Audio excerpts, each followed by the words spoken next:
Un grand titre ouvre donc cette revue de presse, le sit-in de l'opposition perturbé par la police de Kinshasa. Mesdames, Messieurs, le détail dans cette revue de presse. Une cinquantaine de manifestants arrêtés puis relâchés renseignent le tabloïd avant d'affirmer que le sit-in programmé hier lundi 3 novembre 2014 par l'opposition devant le siège de la MONUSCO pour exiger la convocation immédiate du dialogue politique a été violemment réprimé par la police. En dépit de son interdiction par le gouverneur de la ville, plus d'une cinquantaine de militants de l'opposition se sont regroupés dans les périmètres de l'ambassade des États-Unis sur l'avenue des Aviateurs dans la commune de La Gombe après avoir réussi à franchir le cordon de sécurité de la police érigé depuis dimanche soir sur toutes les artères conduisant vers la MONUSCO, fait savoir le tabloïd.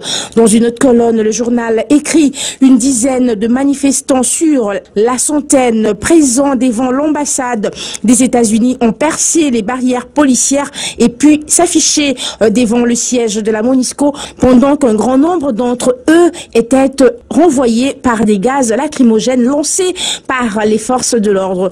Plusieurs d'entre eux ont été brutalisés, certains enlevés et conduits vers des destinations inconnues, d'après le secrétaire général de l'UDPS Bruno Mavungu. Des heurts ont opposé la police aux membres des forces politiques de l'opposition au niveau de la gare centrale, des galeries présidentielles, du rond-point Forescom, de l'hôtel Memling, de la BCDC, du boulevard du 30 juin et la Grande Poste, énumère le journal. Des contrôles d'identité étaient systématiques et toutes les personnes suspectées d'appartenir à l'opposition étaient fouillées de fond en comble, voire carrément mises aux arrêts. Les députés nationaux Steve Mbikaï a été malmené et arrêté au niveau de Memling en compagnie des manifestants qui l'accompagnaient, conduits au camp Lufungula avant d'être relâchés quelques heures plus tard. Quittons la politique pour parler justice avec cette exclamation de la prospérité. RDC, les magistrats en grève illimitée.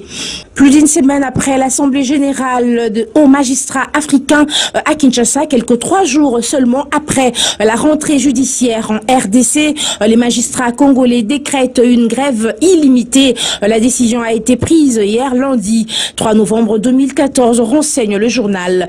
Les magistrats réclament en effet $1 600 de salaire des bases. Ils parlent, eux, d'une promesse que les hautes instances du pays leur auraient faite depuis le mercredi 14 septembre 2011. Dans un mémo, les magistrats rappellent les faits, présentent tout un cahier de charges. Matata et Minakou en ont été également saisis après qu'ils aient organisé une brève manifestation pacifique sur l'estrade de la place du Cinquantenaire, juste en face du palais du peuple. L'objectif, enfin, boucle cette revue de presse, est écrit en bas de sa une. Chibanda et Malou Malou scrutent le processus électoral.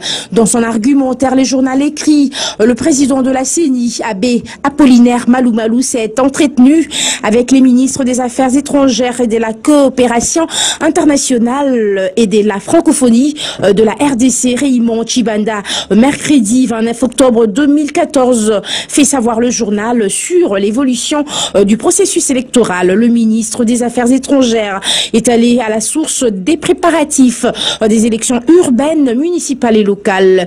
Il est important pour moi, qui suis l'interface au quotidien avec cette communauté internationale, d'avoir à la source l'évolution de la commission. Ceci pour être en mesure de répondre aux sollicitations de nos partenaires, mais aussi d'être à même de les éclairer sur le travail que fait la CENI et sur ses attentes, a indiqué Raymond Chibanda. Fin des citations. De son côté, l'abbé Apollinaire Malou Malou, la réussite des élections demande l'implication des des uns et des autres. La coopération internationale est une composante essentielle des processus électoraux. Ce n'est pas seulement question des moyens. Les échanges d'expérience, les échanges au niveau technique sont toujours les bienvenus dans tout processus électoral, et ça s'accompagne aussi par un certain nombre de dispositions pratiques qu'il faut prendre pour pouvoir bien gérer cette coopération internationale. C'est très réconfortant parce que l'échange des idées, d'informations, c'est aussi le gage d'une meilleure coopération internationale autour du processus électoral et de toutes les questions qui sont liées à la gouvernance démocratique, a-t-il déclaré. Fin des citations. C'est donc tout pour cette revue de presse. Mesdames, messieurs, bonsoir. Elle s'achève donc par ici, cette revue de presse. Merci à vous de l'avoir écoutée. On se retrouve très prochainement, mais également suivez-nous sur lecoléyacongo.com. Merci.